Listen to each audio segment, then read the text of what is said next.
like any new mom, it's a learn as you go. And I drove the hospital crazy. I chose to breastfeed my son, and I researched breastfeeding, and I knew that babies are supposed to eat every 4 hours and blah, blah, blah. So, of course, my son's in the nursery, and I'm like watching the clock. It's 4 hours, and I'm like to the nurses, call the nurses, it's his feeding time, feeding time, feeding time. And they're like, he's sleeping, yeah, we'll bring him in when he wakes up. Okay. 15 minutes go by. He's starving, he's starving, he's starving. He's fine, he's sleeping. When he wakes up, here another 20 minutes goes by.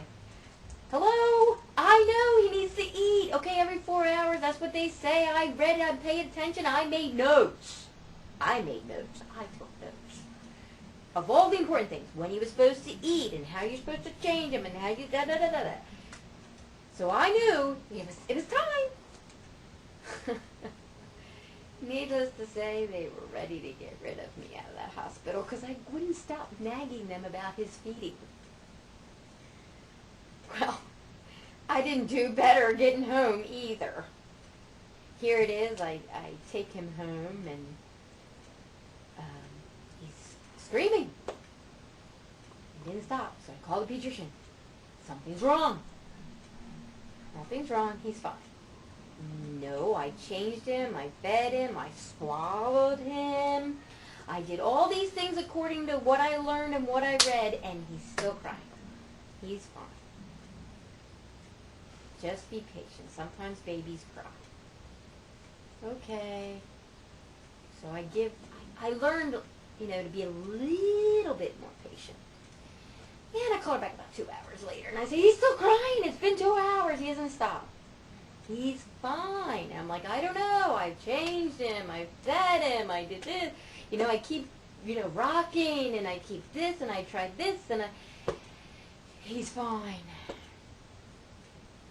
So I wait. And he's still screaming. And I call her again. He's fine. Teacher kept insisting, he's fine. He's fine. I'm like, okay. He's crying at the top of his lungs. You see his face expression. I'm like, maybe he's in pain. Call her. How do you know he's not in pain? How do you know there's not something wrong? I mean, you haven't seen him. You just keep saying he's fine. She's like, he's fine. Trust me. Okay. I don't know. I'm worried. Day 2. Kid still has not stopped screaming. 24 hours later, the kid's still screaming on the phone. Look, it's been 24 hours. You can't tell me there's nothing wrong with this kid. She's like, no, sometimes babies just do that. You just need to be a little patient. Okay, I'm not patient. Have we figured this out? I'm not patient. Especially when it comes to a little, baby. And I'm new. Very new. And scared. And timid. Yeah, timid's a good word. Yeah. So, I'm being patient. I'm not. I get to the point where he has cried and screamed so much that he's still going through the motions, but his voice is completely hoarse. Call a pediatrician. Do you hear this? She's like, oh, you got him quiet. No, you just can't hear him. He lost his voice. Now will you believe me something's wrong?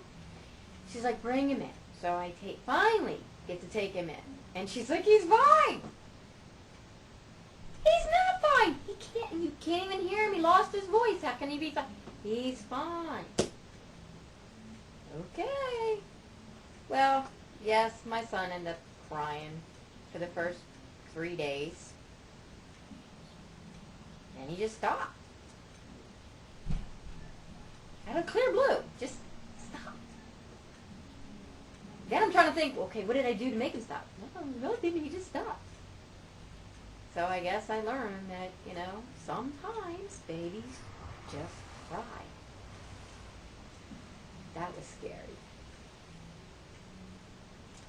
There was a time that he was just a toddler and we were making cookies.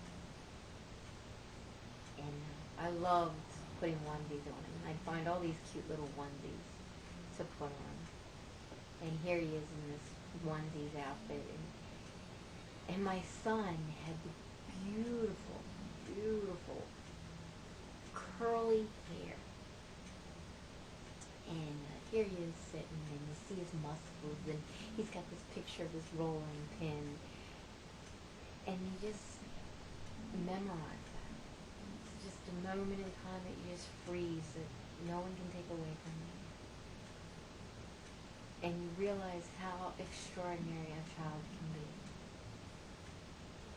That was only one of many extraordinary events with my son.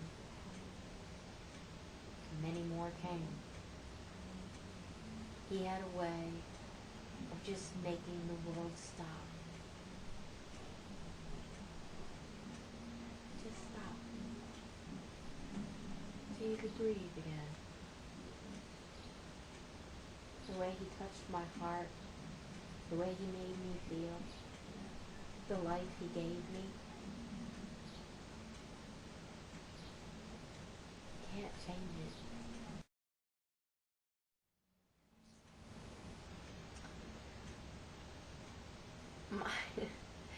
I had to learn a lot with my son. He was a very, very unique child. And I'm going to go into how unique he is. You see, because I played with him when I wasn't supposed to be playing with him, he was so muscular. I mean, he was very defined, all his muscles. And adorable, adorable child. But I would use objects to deter him from getting into things. Now, granted, first instinct was, this makes sense, block, when you don't have a lot of money, you be creative about things that you do. So I would block things that I wouldn't want him to get into. I would stack things up so he couldn't get into things. And one of the things that I did was, to keep him out of the kitchen, I would put weights in his way. And when he moved the weights, I'd add more weights. He'd move the weights. I'd add weights. He'd move the weights. Well, pretty soon I learned that wasn't such a smart idea. Yeah, I had a 9-month-old growing Coke cubes. Yeah, I think that's a good sign that that wasn't such an intelligent thing to do. Boy, I had to learn a lot about being a parent. It wasn't easy. And considering he was so unique and remarkable, I was definitely challenged. No experience on my own, I was doomed. Kids roll. And he was so adorable with his Goldilocks, and I just was like such a sucker for him. I would never cut his hair because I didn't want to lose the curls. And here this kid has hair all the way, touching the floor, and I still wouldn't let it get cut. But his pediatrician said that because he's so physically developed and he was doing things very advanced, that she recommended him for a special school.